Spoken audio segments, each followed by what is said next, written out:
Hi guys. Welcome back. I hope you guys had a fabulous weekend. Um, Welcome to chapter 23. This is the last chapter in our evolution unit. If you guys are tuning in before our Google Meet, I will be presenting to you guys what your summative on evolution is actually going to look like. So I will be sharing that information with you later today. If you're tuning in before your Google Meet, hopefully I will see all of your bright and shiny faces for the Google Meet so we can talk about our summative on evolution.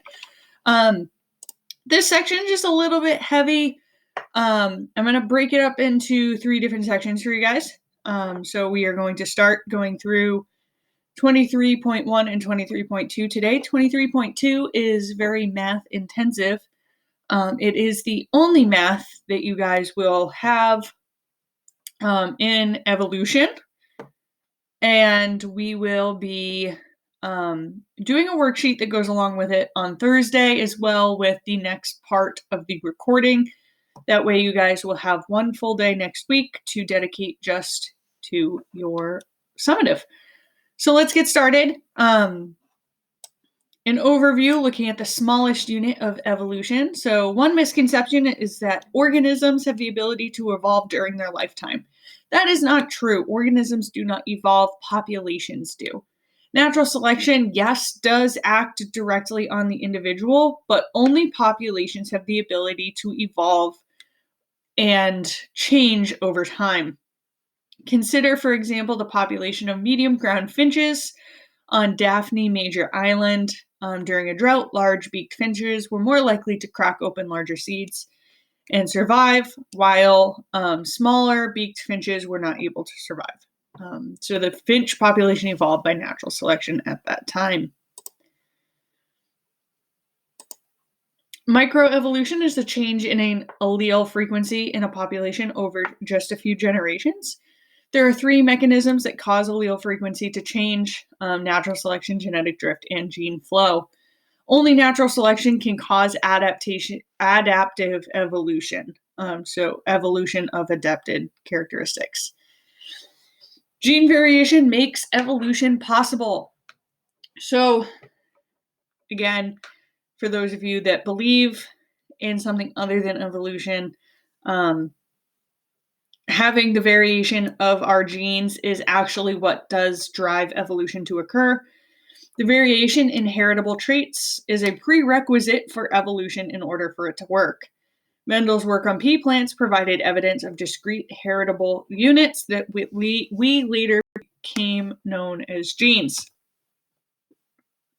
Genetic variation among individuals is caused by differences in genes or other DNA segments.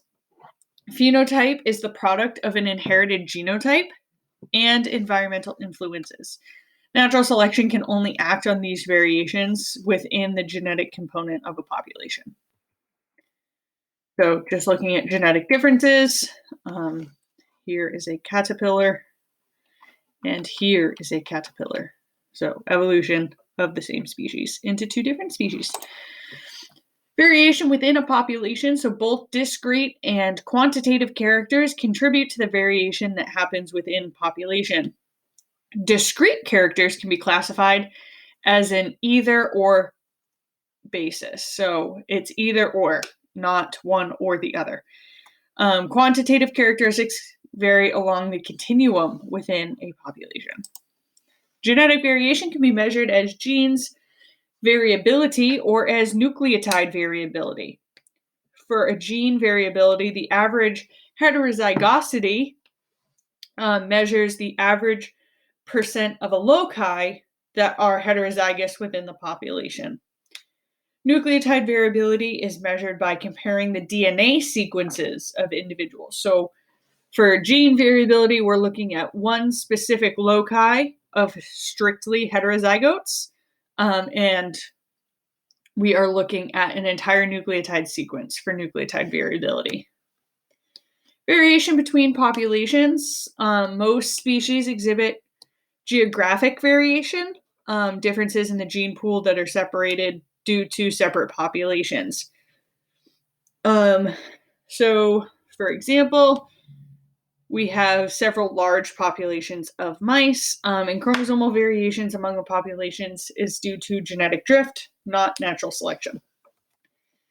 So we look at our mice, 2 mice, they look the same, but we see chromosomal differences all along.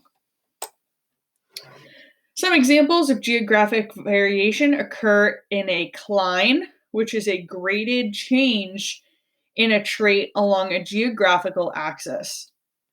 For example, fish that vary in cold adaptive allele along the temperature gradient is a geographic thing. Obviously, we know the further away from the equator we get, the colder the water is. We live in New England. I hope you guys know that our water is cold. If you go to Florida or even off the coast of many of the islands or Mexico, the water is very warm. It makes you never want to swim in a New England beach again. This variation is due to natural selection, so that allele had to adapt to the cold as the fish migrated north or south. So we can see the frequency. So Maine, obviously cold. Georgia is warmer. They had less frequency of the allele. Sources for genetic variation. New genes and alleles can arise by mutation or gene duplication.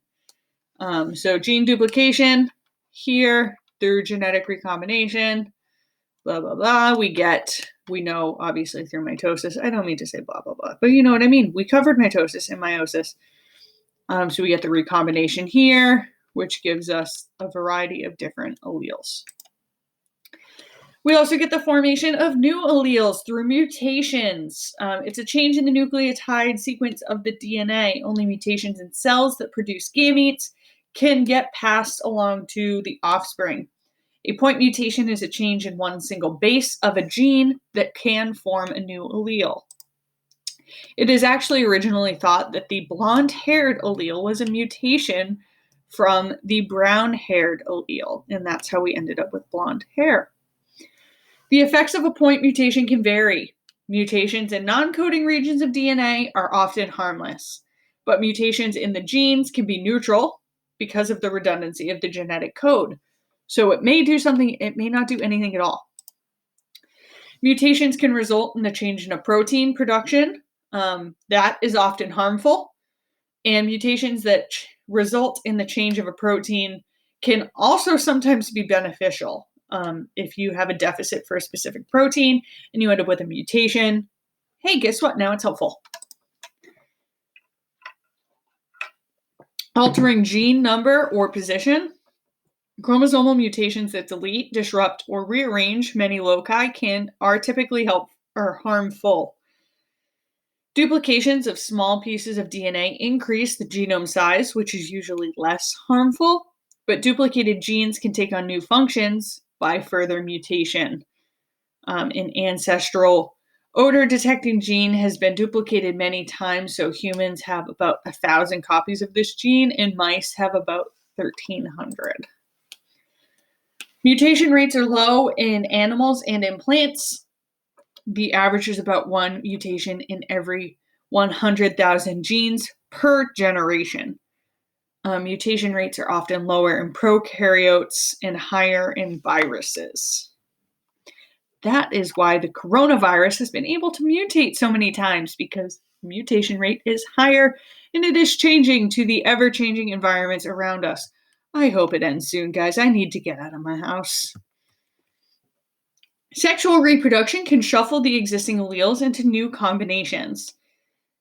In organisms that reproduce sexually, recombination of alleles is more important than mutation in producing the genetic differences that make adaptations possible in future generations.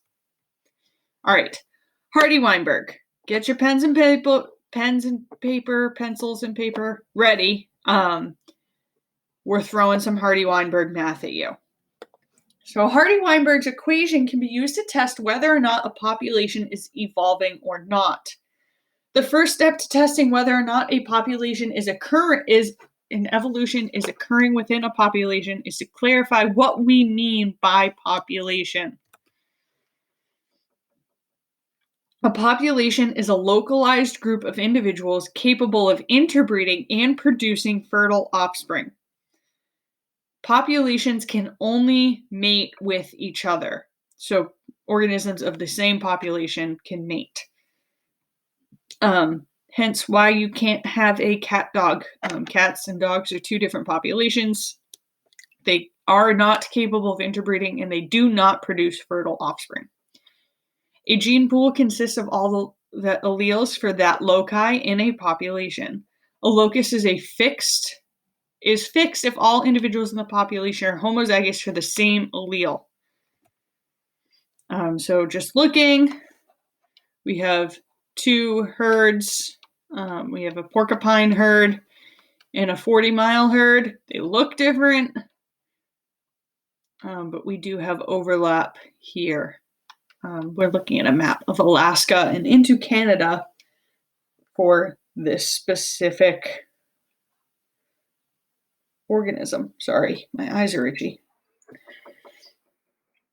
The frequency of an allele in a population can be calculated using Hardy-Weinberg's equation.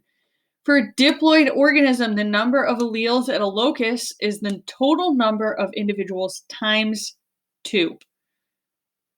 The total number of dominant alleles at a locus is 2 alleles for each homozygous dominant, plus 1 allele for every heterozygote. And the same applies for recessive alleles. You're probably sitting here looking at me going, what is she talking about? Okay. I get that Hardy-Weinberg is quite complicated. I'm going to break this down for you guys, I promise. And I have many videos on Hardy-Weinberg that I will post for you guys to help you out with your worksheet that goes live on Friday. I see you Friday, not Thursday. So by convention, there are 2 alleles at every locus, P and Q, representing dominant and recessive respectively, for their frequencies. The frequencies of all alleles in the population should always equal 1 if the population is not evolving, or is evolving. So our first of 2 Hardy-Weinberg equations, we have 2 here. The first one is this.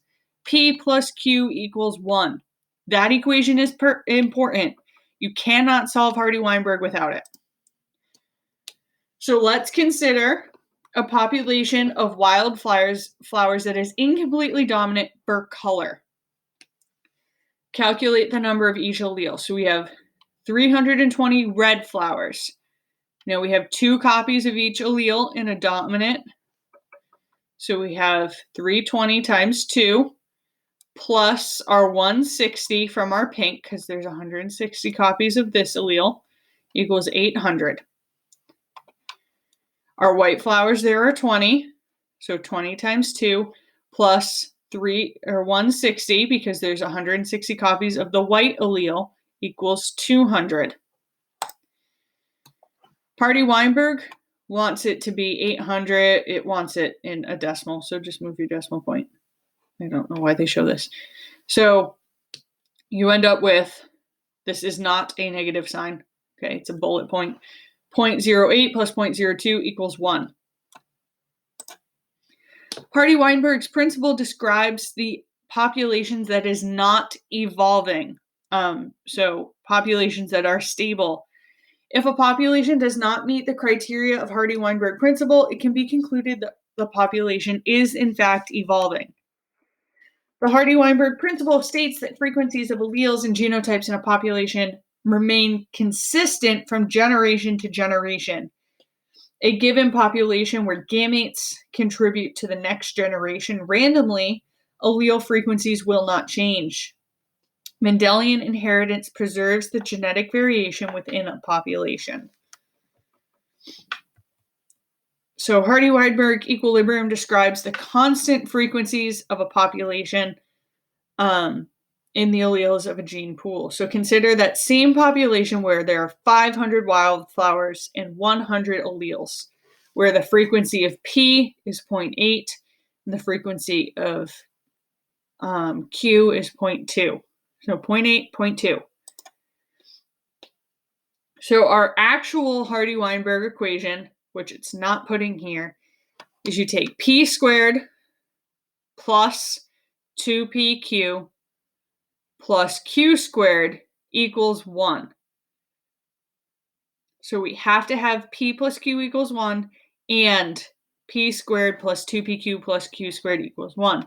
When we do that out, we get 0.8 squared, 0.64. 2 times P times Q, 0.32. 0.2 squared is 0.04. The frequency of the genotypes is confirmed using a Punnett square. Okay, it's just showing that you always end up with, if you were to do that out, the math, you get 64%. So here's Hardy-Weinberg's equation. If P and Q represent the relative frequencies of only two possible alleles in a population at a particular locus, then Hardy-Weinberg's equation will fit. P squared plus 2PQ plus Q squared equals 1. Where P squared and Q squared represent the frequencies of the homozygous genotypes, and 2PQ is the heterozygous genotype. There are conditions for the Hardy-Weinberg equation. The theorem describes a hypothetical population that is not evolving. In real populations, alleles and genotype frequencies do not change over time.